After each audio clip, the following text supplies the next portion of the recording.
е текстът, който е на този слайд. Здравето не започва от кабинета на лекаря, а от малките решения, които ежедневно вземаме. Това е нашето проактивно поведение за осигуряване на доброто ни здраве.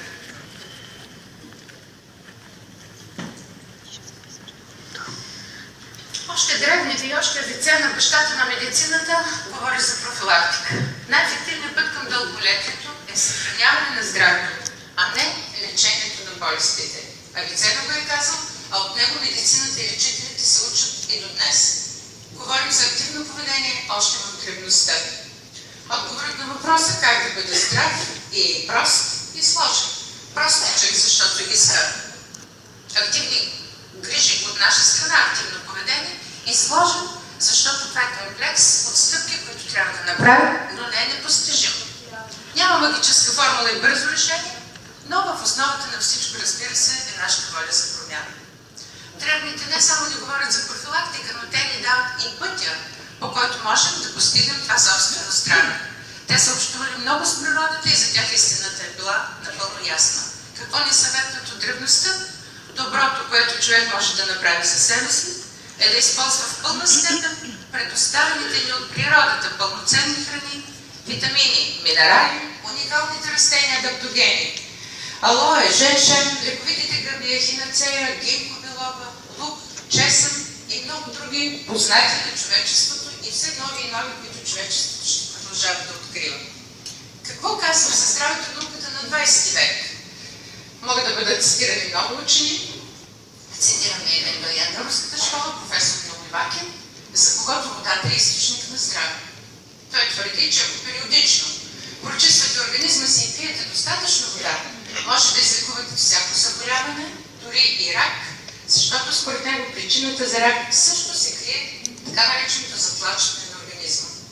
Какво казва науката на 21 век за това какво да направим, за да запазим здравето? Запознаваме с доктор Брус Липтън.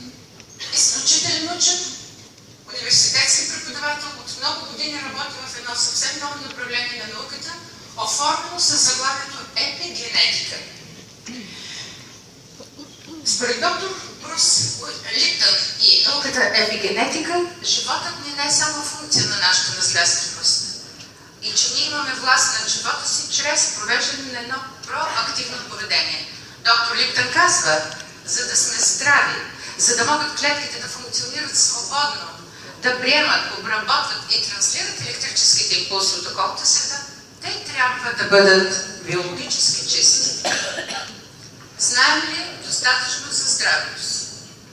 Информирани ли сме достатъчно добре за него? Тази аудитория знам, че е информирана, знам, че чете, знам, че има личен опит и предава знанията си на другите. За да сме напълно запознати дали е здравословен живота ни, ние трябва да сме наясни с проблемите, които влошават качеството на нашия живот. Известни са на всички нас, няма да се спирам.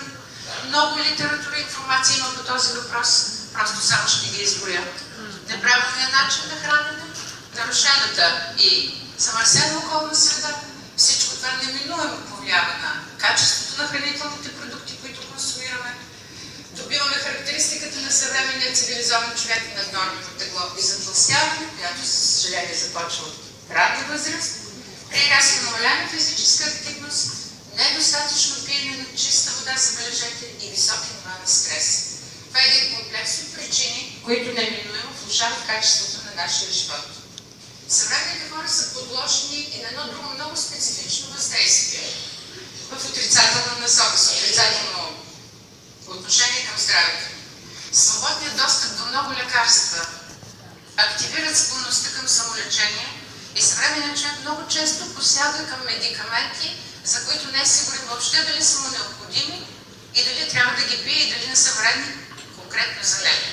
В книгата си Библия на витамините, английският учен доктор Ерл Минтъл определя определена група лекарства като лекарства крадци.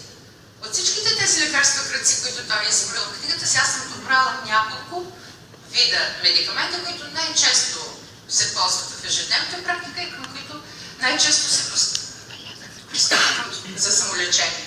Той нарича тези лекарства крадци. Вижте в дясната страна на този слайд какво изчерпва приема, и то особено безконтролно и превишен прием на тези лекарства.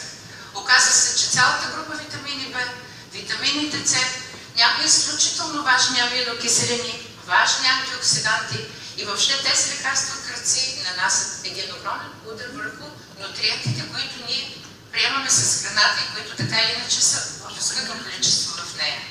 Това е един допълнителен фактор, с който ние абсолютно сме длъжни да се съобразим.